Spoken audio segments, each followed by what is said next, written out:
बिस्मिल्लाहिर्रहमानिर्रहीम। अस्सलामु अलैकुम। आज का लेसन हेडिंग स्टाइल्स के बारे में है। इसमें आप सीखेंगे कि किस तरह से टेक्स्ट पर हेडिंग्स अप्लाई करते हैं। आगे बढ़ने से पहले बात करेंगे कि इन्हें अप्लाई करना क्यों ज़रूरी है।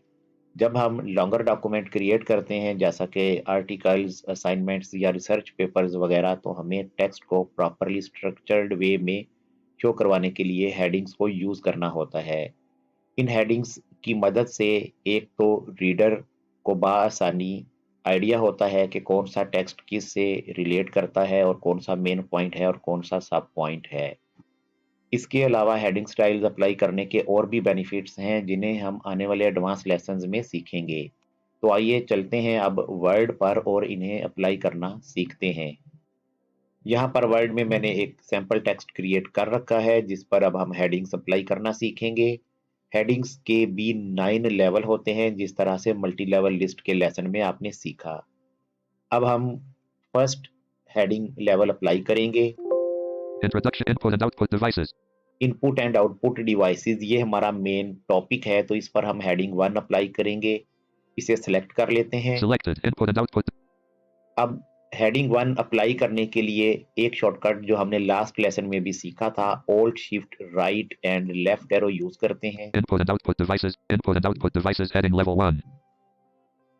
ऑल्ट शिफ्ट राइट एरो से लेवल 2 पे आए, फिर लेफ्ट एरो करके लेवल 1 पर आ गए। अब ये हेडिंग लेवल 1 इस पर अप्लाई हो गया है। Introduction to heading level 1 input and output devices. अब नेक्स्ट पॉइंट पर जाएंगे। Introduction to input and output devices. Introduction, इसे हम अब लेवल 2 देंगे क्योंकि ये हमारे मेन टॉपिक का सब पॉइंट है। इसे सिलेक्ट कर लेंगे। Selected, introduction to input and alt shift right arrow से लेवल 2 पर ले जाएंगे। introduction to input and output devices heading level 2. अब हम नेक्स्ट पॉइंट पर मूव करेंगे। Input devices.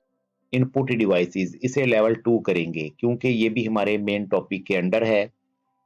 Selected, input devices.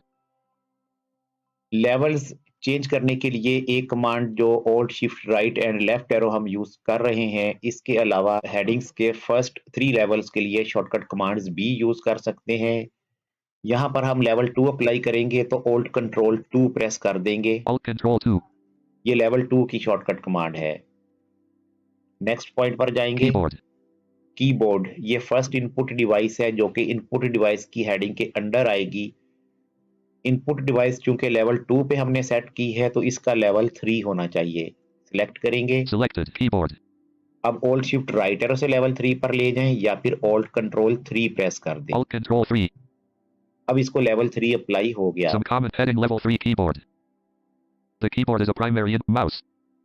Mouse, इसे भी लेवल 3 पर करेंगे। Selected, mouse. Alt control 3. Scanner. Selected, scanner. Alt control 3. Microphone. Selected, microphone. Alt control 3. तमाम input devices के ऊपर लेवल 3 आ गया। Output devices. आउटपुट डिवाइसेस फिर हमारी जो मेन टॉपिक था इनपुट एंड आउटपुट डिवाइसेस, उसके अंडर आएगा ये। तो लिहाजा इसको दोबारा से लेवल 2 पे हम सेट करेंगे। Selected, output device. Alt control 2. Monitor. Monitor level 3 पे जाएगा। Selected, monitor. Alt control 3. Printer. Printer भी आउटपुट डिवाइसेस के अंडर है तो ये भी लेवल 3 पर जाएगा। Selected, printer. Alt control 3. Impact printers colon. अब ये इम्पैक्ट प्रिंटर चूंकि प्रिंटर के अंडर आ रहा है तो अब हम इसे लेवल 4 पर सेट करेंगे। लेकिन लेवल 4 पर सेट करने के लिए जरूरी है कि हम इसे ऑल्ट शिफ्ट राइट एरो से ही लेवल 4 पर लाएं। अब ऑल्ट कंट्रोल 4 करके इसे लेवल 4 पर सेट नहीं कर सकते। सिलेक्ट करेंगे। Selected, impact printers colon. Alt shift right arrow से लेवल 4 पर ले आएंगे। Impact printers colon heading level 4. Impact printers colon heading level 4. Next point पर मूव करते हैं। Non-dash impact printers colon. Non impact printer, ये भी प्रिंटर के अंडर है तो इसे भी लेवल 4 पर रखेंगे क्योंकि प्रिंटर हमारे पास लेवल 3 पे था। Selected, non-dash impact printers colon. Non-dash impact printers colon heading level 5. Non-dash impact printers colon heading level 4. Right and left arrow से आपने मतलूबा लेवल सिलेक्ट कर लेना है। फिर नेक्स्ट पॉइंट पर मूव करेंगे। Speakers. स्पीकर्स चूंकि आउटपुट के अंडर आ रहा है तो इसलिए अब ये लेवल 3 पे आएगा। Selected, speakers. Alt control 3. Speakers reproduce sound, generate listening to music. यहाँ तक अब हमने तमाम हेडिंग स्टाइल्स अप्लाई कर लिए। टॉप पर मूव करेंगे। Page 1, top of file, heading level 1 input and output devices. Heading level 1 में हमारा मेन टॉपिक है। इसी तरह जब अब हम मूव करेंगे तो हर हेडिंग पर आकर स्क्रीन रीडर हमें बताएगा कि ये कौन से लेवल की हेडिंग है। Heading level 2 introduction to input and computing hardware. Heading level 2 input devices. अब देखने वालों के लिए ये है कि हर हेडिंग का फॉर्मेट डिफरेंट है, यानी जो हमारा रेगुलर टेक्स्ट है पैराग्राफ्स के अंदर, हेडिंग्स का फॉर्मेट उससे अलग हो गया है। टॉप लेवल का फॉर्मेट अलग होता है, यानी उसमें 16 पॉइंट हो जाएगा और कलर या बोल्ड वगैरह हो जाएगी। इसी तरह लेवल 2 उससे थोड़ा कम साइज रखेगा, लेवल 3 उससे कम साइज रखेगा। देखने वालों को तो ये सारी चीजें नजर आ रही होती हैं, लेकिन स्क्रीन रीडर हमें साथ अनाउंस करके बता रहा है कि ये लेवल 1 स्टाइल है, ये लेवल 2 स्टाइल है, ये लेवल 3। लेकिन ये बात आपने ज़हन में रखनी है कि ये लेवल 1, हेडिंग लेवल 2 वगैरह पेज पर लिखा नहीं गया, ये जस्ट स्क्रीन रीडर हमें इन्फॉर्मेशन प्रोवाइड करता है, जैसा कि कंट्रोल होम करते हैं। Top of file, heading level 1 input and output devices.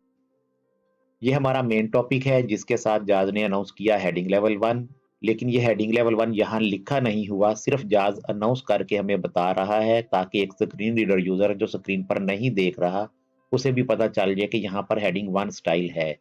Arrow keys के साथ आप देख सकते हैं कि यहाँ पर कोई भी हेडिंग लेवल 1 का टेक्स्ट नहीं लिखा गया। N I ये इस लाइन का फर्स्ट कैरेक्टर है जिसके पीछे और कोई टेक्स्ट मौजूद नहीं है। नेक्स्ट अब बात करते हैं कि हेडिंग स्टाइल जब डॉक्यूमेंट पर अप्लाई किए गए हों तो स्क्रीन रीडर यूजर उसे कैसे बासानी रीड कर सकता है।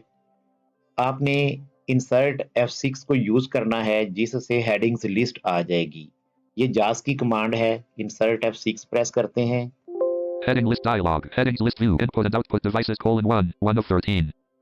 देखिए 13 हेडिंग्स इस डॉक्यूमेंट में मौजूद हैं। अब इनमें एरो कीज की मदद से आप मूव करेंगे। Introduction to input device keyboard mouse 3 scanner 3 6 of इस तरह से हमें ये आइडिया हो जाएगा कि डॉक्यूमेंट्स में कौन कौन से पॉइंट्स मौजूद हैं।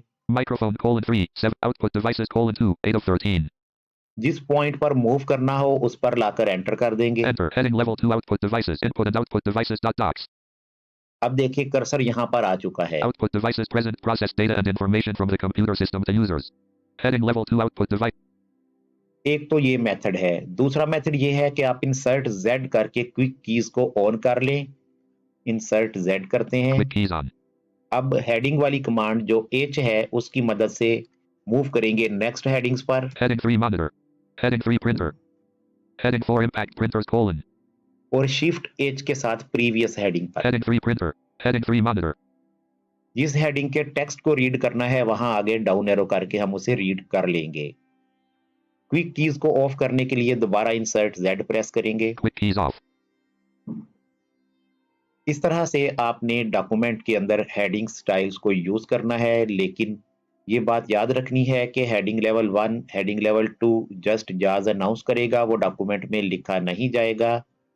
इन लेवल्स को आपने मल्टी लेवल लिस्ट्स के साथ मिक्स नहीं करना। जब आपने मल्टी लेवल लिस्ट अप्लाई कर रखी होगी उसके अंदर जब आप लेवल बदलेंगे ऑल्ट शिफ्ट राइट एरो और या लेफ्ट एरो से, तो वहां सिर्फ लिस्ट के लेवल चेंज होंगे, हेडिंग स्टाइल अप्लाई नहीं करेगा। लेकिन जहां मल्टी लेवल लिस्ट अप्लाई नहीं की हुई आपने, नॉर्मल टेक्स्ट है उसके ऊपर जब आप आल्ट शिफ्ट राइट और लेफ्ट एरो से लेवल्स चेंज करेंगे तो वो हेडिंग स्टाइल्स अप्लाई करेगा। इसके अलावा हेडिंग्स के लिए शॉर्टकट कीज जो हैं आल्ट कंट्रोल 1 लेवल 1 के लिए, आल्ट कंट्रोल 2 2 के लिए, ऑल्ट कंट्रोल 3 लेवल 3 के लिए, क्योंकि ज्यादातर यही 3 लेवल ही यूज होते हैं। उम्मीद करते हैं यहाँ तक आपको अच्छी तरह से समझ आ गई होगी। मजीद रहनुमाई दरकार हो तो राब्ता कर सकते हैं।